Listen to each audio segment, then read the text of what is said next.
Hi guys! Welcome back to my channel. So for today's video, we'll be having another haul. Yung mga items na ipapakita ko today are from high-end brands. And if you wanna know the things that I got, please keep on watching.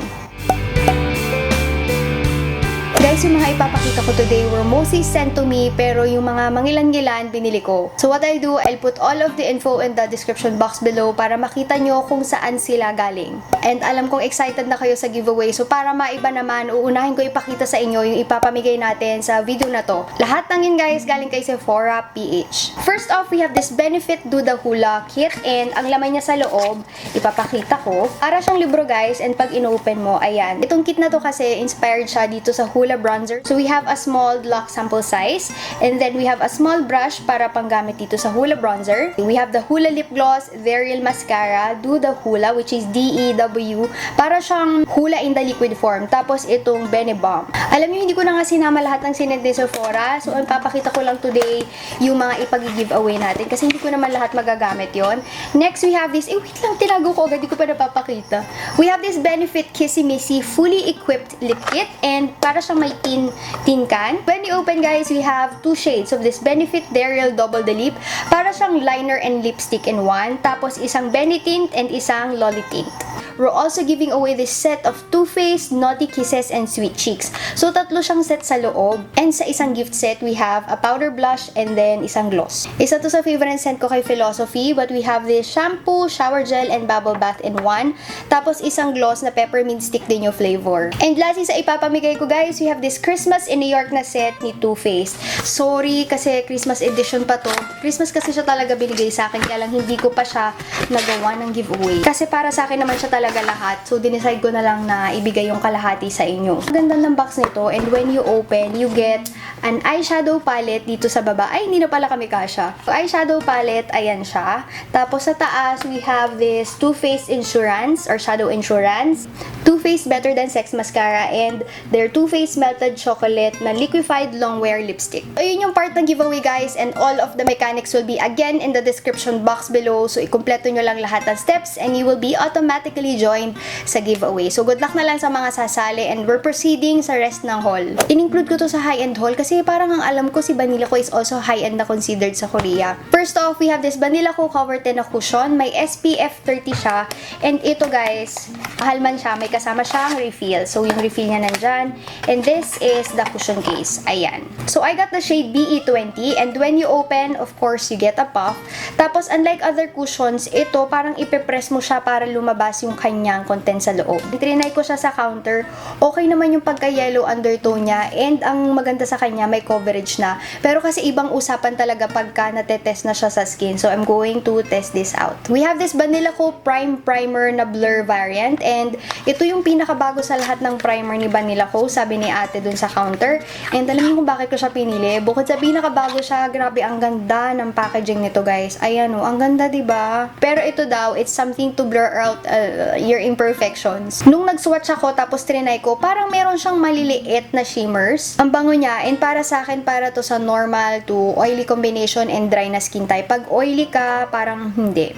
Kita nyo yan, parang meron siyang maliliit na shimmers. Next, we have this Vanilla Co 2 Kisses Dual Tint. Yung shade na kinuha ko ay 02 Pink Princess. Pero ang ganda ng packaging, so we have the gel and emulsion on each side. Ito yung pagkakagets ko guys ha, pero correct me if I'm wrong, si gel muna ilalagay mo kasi mas malakas yung tint niya. Tapos si emulsion, kasi para siyang lip care na may konting tint din, kasi trinay ko kahit yung emulsion side meron eh. And lastly, from Vanilla Co, we have this I Love Brow Auto Pencil. So, ang maganda sa kanya, meron siyang spoolie on one side kasi hindi talaga ako makagawa ng brows na walang spoolie. So, we have this spoolie sa may clear na dulo and pencil sa kabilang side. Sorry kung di nyo makita, pero ayan, triangular siya in shape, and parang mas madali siya or mas mabilis mag-fill in kesa dun sa mga micro na pencils. Yung parang sobrang nipis na pang fill in ng brows. Next items were sent to me by Sigma, and yung pinakauna na kakaiba sa paningin ko is this Sigma Dry and Shape Spa. So, ayan yan. Hindi siya flat kasi parang marami siyang purpose. Mukha siyang alien looking something kasi nung una tinitigan ko talaga siya kung para saan. Pero ito pala guys, gagamitin mo pagka naglabada ka ng mga brushes mo. So, dito mo siya ilalagay. Naku, wala akong brush kasi dito. Wait lang.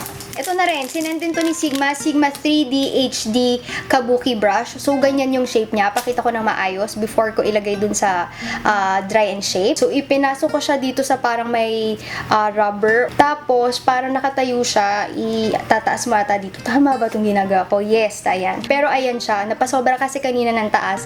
Pero ito, nag-a-act siya nga as brush guard and hindi siya buhaghag na madadry and it keeps your brushes from shedding off. Kasi pag lagi siya nakabuhaghag, more na nahihila siya dun sa roots. So, ito yung drying and shaping na part. Pero nakakatulong din to sa paglilinis. Kasi parang dito mo siya i-brush para hindi sa kamay mo. Ayan. Kasi may iba-iba siyang parang texture dyan. May pabilog, para may mga, hindi ko alam kung anong tawag dito. Basta yan, may mga lines. So, igaganyan mo lang siya para mas mabilis yung paglilinis. 18 brushes daw yung kasama dito, pero binilang ko walang 18. Yun pala, dito sa loob, meron din guys. Although hindi katulad dito sa labas, may hawakan yung handle, tapos parang meron dito brush guard. Dito sa loob, ipapasok mo lang siya. Siguro mga eyeshadow lang naman ang kasya dito. Tapos wala siyang parang itim na ganito sa ilalim. They also included this Sigma Sigmagic Brush Shampoo, and hindi ko pa nagagamit to, hindi pa ako nakakapag-try. Pero ito siya sa loob, ayan. Pero sa sobrang dami kong labada, nasa CR ko sila, at kailangan ko na talaga sang linisin ng husto dahil buwan na yun. Pasensya, pero yun talaga yung totoo. Sabi din dito guys, it's 100% natural dito sa baba, and para sa akin, parang okay na sa akin yung mga pamlinis ng brush na Safeguard, na sabon, mga ganyan, kasi masyadong high maintenance yung panglinis. Now we have the Sigma Extreme Color Pay of Kit Professional Brush Collection, and mga eye brushes siya guys. So ilang brushes to? 1, 2, 3, 4, 5, 6 brushes, and ayan siya, hindi ko muna tatanggalin dyan. Ayan yung mga kasama. Now, never pa ako nakapag-try ng Sigma Beauty, yung makeup line nila, but we have this Sigma Lip Eclipse in the shade Rosette. Ang ganda nito. Lip gloss siya na sobrang pigmented and hindi siya nagda-dry. Ganyan siya dito sa 2, pero nung na-try ko na siya, hindi naman siya, ganyang ka-light. Lalo na ngayon na dry yung lips ko. Ayan o, ang ganda lang, 'di ba? Ang ganda ng packaging nito, guys. Matte black siya, tapos yung text niya holographic. Pero sa likod, parang medyo naging tamad sila. Sticker lang na isang peraso. Pero in the shade nga siya na Nymphia. When you open, inisip ko highlighter siya kasi aura powder. Pero hindi pala siya highlighter. It's a blush. Tapos yung blush na to, nung nag-swatch ako ng konti, hindi siya ganun ka-intense yung kulay. Sa tingin ko, okay siya kung tipong konting-konti lang yung blush na gusto mo, o pampatong o pang-veil dun sa blush mo. And last but not the least, we have this Sigma Standout Eyes Gel Liner in the shade literally toasted. So, kulay brown siya sa dito sa taas. Tapos, ganun din yung packaging niya. Matte black na may holographic na ganyan, and brown siya. So, itong items na to were sent to me by Vanity Spectrum. Unahin na natin. Sabi ng kapatid ko, paborito daw to ni Kathleen Lights. Hindi kasi ako gaano masyado nakakapanood ng YouTube videos ngayon. Yung mga documentaries yung madalas kong panoorin. But this is the EcoTools Perfecting Blender Duo. So, 2 peraso siya ng sponge. Sabi niya dito, 50% better application than the leading prestige sponge. And yun nga din, sabi ng kapatid ko, mas maganda daw siya kay Real Techniques para mas malambot. I do not know if you can see it properly. Hindi siya katulad nung iba na rounded lahat ng side. Yung dalawang edges niya, ayan, flat yan guys, tapos may wedge din siya sa kabilang side. And itong malaki ganun din, may wedge dito, and then may wedge din sa paganya. We have ColourPop lippies, and hindi ko alam kung ano ba to. Okay, so 2 ultra matte and isang satin lip. This is Love Bug, Calypso, and Mama. So itong 2 na to, ultra matte, and yung nasa gitna, it's a satin one. So sa ngayon, satin yung napapakinabangan ko ng husto dahil hindi siya ganun ka-drying katulad ng ultra matte. Itong si Mama, para siyang burnt orange. Then we have this kind of like, sorry, hindi ko alam kung paano i-describe na maayos to. Basta ito yung mga usual na sinusuot ko na shades, katulad ng nasa lips ko, pero mas lighter to. Tapos itong pinakahuli, para siyang red-brown. Ang galing ko mag-describe, hindi sakto. Now we have this Soap & Glory One Heck of a Blot. It's an instant perfecting power primer. Again, hindi pa ako nakakapag-try ng makeup from Soap & Glory. Ang na-try ko pa lang sa kanila is yung Righteous Butter na lotion. Tapos, yung wipes, yun pa lang. Primer with Shine Block 12 Hour, Matte Spheres, and Pore Shrink Technology. Nag-send din siya ng 2 setting sprays. We have this Urban Decay Chill Makeup Setting Spray that's cooling and hydrating. Ito, hindi ko pa siya natatry. And yung talagang ginagamit ko, which is the Urban Decay D-Sleek Makeup Setting Spray for oil control. As you can see, this is the regular size, and ito yung travel size. We have this Anastasia Lip Gloss, and ang shade niya is Potion. So, pagkakatingin ko doon sa shade indicator, it's violet. Tama ba? This is a pigmented gloss, and ayan siya pag naswatch swatch, guys. And hindi na siya mukhang violet or purple pag nakalagay na sa kamay or sa skin. Alam ko lang talagang isesend niya sa akin is this Anastasia lip palette. So, binala ko rin bilhin to kasi ikaw yung magmi-mix ng gusto mong color ng lipstick. Pero hindi ko alam na sinamahan niya ng kung ano-ano pa. Out of the box, guys, it comes with this mixing palette. Tapos, ito na yung mismong palette. Tapos, kakaiba, may yellow, may blue, may black, may white. Ayan siya. And alam niyo sa totoo lang, na-excite lang talaga ako mag-mix ng sarili kong shade. Ito yung brush na kasama. We have a lip brush on one side and on the other, a spatula para pang mix. And lastly, sa mga sinendyang items, we have this Morphe palette. This is, alam ko ito daw yung bago na 35R. These are mostly browns. And itong side na to, ayan, these are mattes. And ito naman yung mga shimmery ones. This is a Tarte blush. They're Amazonian 12-hour blush in the shade Captivating. When you open, this is something na peachy na blush. And excited na ako itry kasi isa sa mga favorite ko na blush ngayon is from Tarte, yung sensual na shade. Ito naman yung mga items na sinend ni Makeup Bar PH. Simulan natin kay Huda Beauty. Sa dami na ng review nito na nagsasabing okay siya, hindi pa ako nakakapag-try. And nakapag-try lang ako because of Makeup Bar PH. This is in the shade Cheerleader. So kayo na ang bahalang humusga. Ito yung swatch ni Cheerleader. Next, our birthday edition Kylie Cream Shadows in two shades, Rose Gold and Coppers. Diba na-share ko naman sa inyo na tamad ako mag-eyeshadow. So yun nga, gusto ko si MAC na paint pot in Indian Wood kasi isang wash lang siya, tapos biniblend ko lang dito sa may transition para nag-fade out.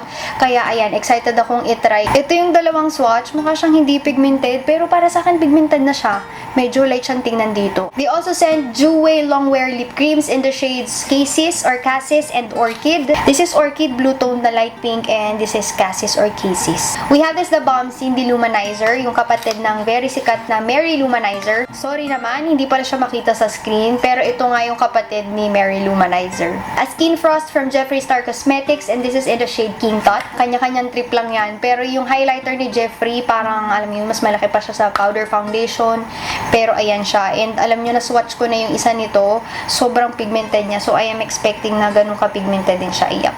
Kamusta naman yung swatch ko? Hindi makapagbigay hustisya, pero parang papasa na siya na eyeshadow para sa akin. Parang hindi ko na kayang gamitin to na highlighter sa sobrang buttery and pigmented niya. Another item from Jeffree Star, we have this Velour Liquid Lipstick. Ito yung kanyang limited edition na watermelon soda, pero hindi siya ganun kabago. Kailan ko kaya masusuot to? Pero alam niyo, gusto ko makapagsuot ng mga ganito, kaya lang parang hindi ko carry bells. Super duper summery looking, pero ayun nga, wala pa akong lakas na loob maganit. Parang hindi siya bagay sa akin o kung ano. And last but not the least, something from Too Faced. Itong kay Nikki Tutorials na collaboration. Ito yung controversial na sinasabi nila na hindi nabayaran na maayos si Nikki. But anyway, this is the power. The power of makeup. Okay, when you open, yung laman niya sa loob, dalawa. Ito nga yung laman niya sa loob, yung palette mismo and some other extras. Si palette, when you open, you get, ilang eyeshadows ba to? 9 eyeshadows, tapos 2 blush, and isang bronzer, isang highlighter. Tapos yung kasama niyang extras na nasa ziplock, we have yung glitters, kasi diba si Nikki Tutorials, mahilig siyang gumamit ng mga glitters sa makeup tutorial niya. Pero ayoko na siyang baka kasi matapon siya, ayan. Deluxe sample size ni Shadow Insurance, Better Than Sex Mascara, and ito na-try ko na siya, sobrang black niya. This is the Too Faced Sketch Marker na black liner. So, yun yung pinadala ni Vanity Spectrum. Ngayon, we're moving on sa pinadala naman ni MAC Cosmetics Philippines. This first one is a collaboration between MAC and Kabuki, the makeup artist.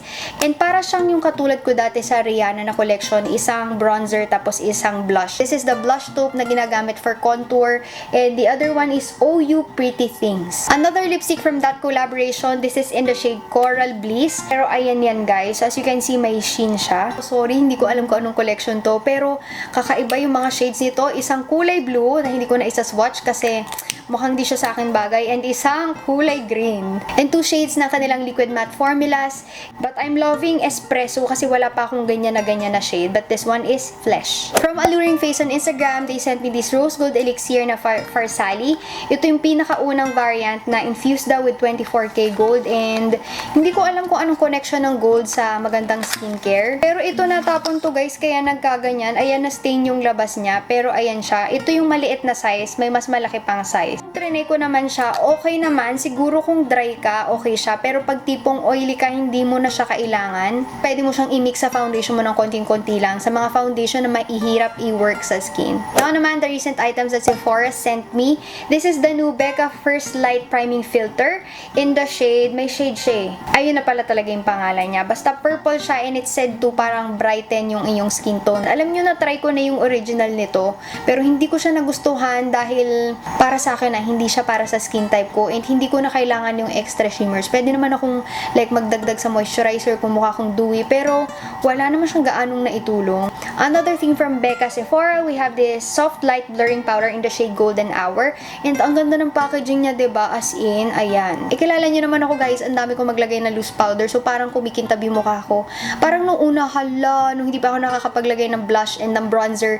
Pero nung huli, ang ganda niyang tingnan. Siguro I can suggest na after mo iset yung face mo with a regular loose powder, use a brush for this one. Kasi hindi pa pwedeng sponge dahil mapapadami o parang mas lalo siya magmumukha makintab. May emphasize nung water sa sponge. And kasama ding sinend sa akin ito nung dalawa. Apply daw siya dun sa powder as in super lambot. So ayun, nasa loob pala na CR ko yung laman nitong dalawa na to. But they sent me this or they gave me this Erna Laszlo Felitil pre-cleansing oil and mahal ito. Nung tinignan ko parang mga nasa almost 3,000 pesos na oil for cleansing and masyado siyang mahal for me. And this is again another Erna Laszlo product, Hydrotherapy Refresh Infusion Hydra Essence. So para siyang moisturizer na manipis, parang pre-moisturizer, ganyan. Another brush from Sigma, pero from Sephora ito, hindi directly from Sigma, katulad nung mga pinakita ko kanina. But this is again the 3D HD Kabuki, and ayan siya. It's just the same brush, hindi ko na itatanggalin sa loob.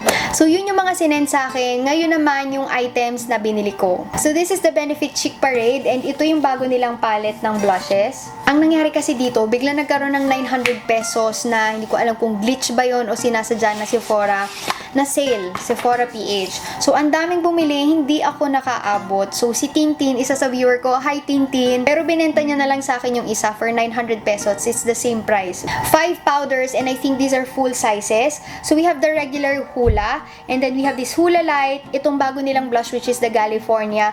Para siyang peachy pink, pero meron siyang gold na overspray sa ibabaw. Hindi ko alam kung nakikita nyo na maayos. And then, Dandelion, and lastly, Rockateur. In-include din na brush na hindi ko naman ginagamit. And of course, meron siyang mirror. Ito, binili ko siya kasi magsiswimming kami. Pero pagdating ko sa bahay, nag-send pala si Cetaphil ng mga items for the beach. Like for the face na sunblock and for the body. So, hindi ko siya nagamit. But this is the Shiseido Wet Force Hydro Fresh. Sabi dito, it's very water resistant. Pero sa totoo lang wala pa ako natatry na sunblock na sobra-sobra yung pagka-water resistant. Yung tipong talagang hindi natatanggal. Talagang matatanggal at matatanggal sila sa alat ng tubig. So, ito, wala siyang tint. It's just your regular sunblock. This is the new concealer from NARS. It's their Soft Matte Complete Concealer in the shade, yung akin ay Creme Brulee or Light 2.5. But it comes in this pot.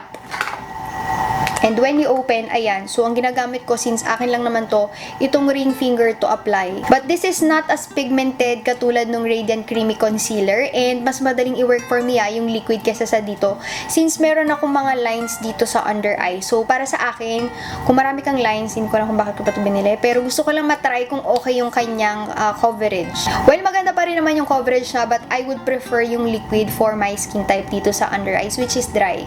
I got this Huda Beauty Lip Contour from my cousin kasi pagdating niya dito sa Pilipinas may dala siyang lip products, and this is in the shade Gossip Girl, and ito pwede ko siyang gawing lipstick kasi gusto ko yung shade niya. This is a very creamy lip liner and madali siyang i-apply, pigmented. Ayan siya, parang lipstick na liquid yung nilagay mo, 'di ba? Pero lip liner siya. Also from my cousin, this is the Giorgio Armani lipstick in the shade 600 or Front Row. So ayan yung packaging, and when you open, it's magnetic. Ayan siya, let's watch. Ito na siya guys. Naku, mali pala yung pagkakalagay ko. Masyado na nandito, pero it has a satin consistency and yung shade niya is plum. This one I bought sa Top Boutique. Doon ako halos bumibili ng mga high-end pag nandito sa Pilipinas. But syempre, of course, expect na mas mataas yung price nila since they have to ship here. This is the Tarte's Lip Paint in the shade Love Spell. This is something bright, and sa tingin ko okay naman siya for summer, pero hindi ito yung parang fuchsia na hindi na wearable. I love the formula of this lip paints, lalo na ngayon na nagka-crack yung lips ko. Hindi ako basta makapagsuot ng matte. Pero ito okay naman. So again, this is in the shade Love Spell. Hindi lang maayos yung pagkakaswatch. It also feels minty on the lips. Another empty box, but this is from YSL. Volupte Tint in Oil in number 5. Isa to sa ginagamit ko bukod kay Dior Reviver Lip Balm. Kasi nga dry ang aking lips. Pero konting-konti lang yung na-provide niya na tint and walang laman. Nasa vanity ko. This is from Makeup Forever. This is their Starlit Powder in number 13. And ganyan lang yung opening niya sa gitna. Pero do not underestimate this powder dahil sobrang pigmented niya and pag tinapatan mo talaga siya ng ilaw, diba? Ang konting-konti lang nung kinuha ko pero nakita nyo yan? As in, ang kinuha ko lang yung nasa takip pa. So paano na lang kung idinit ko pa yung kamay ko dun sa mismong pot? Nakalimutan kong isama dun sa kanina sa mga sinend pero ito binigay sa akin na isang viewer si Doc Chelsea. Nakaka 2 points ka na sa akin. Noong una kami nagkita, binigay niya ako ng Tarte na concealer, yung Shape Tape. Tapos ngayon naman ito. But this is from Makeup Monsters Cosmetics. I have never tried anything from this brand. Pero ang sabi niya, hindi daw niya matagalan si Colourpop. Pero itong brand na to, okay. Super wearable yung binigay niya na shade, which is in Sedona. Let's swatch. Manipis din yung consistency niya and super pigmented. Ito siya. Basa-basa pa eh. Pero alam na alam niya kung ano yung mga sinusuot ko na shade. Thank you, Doc. Do not forget to join yung aking giveaway. Again, all of the mechanics will be in the description box below. And also, kung may nagustuhan kayo, yung mga links kung saan sila galing, nandun din sa baba. Thank you so much for watching. And if you like this video, kindly give it a thumbs up, comment, and subscribe. Salamat! Bye!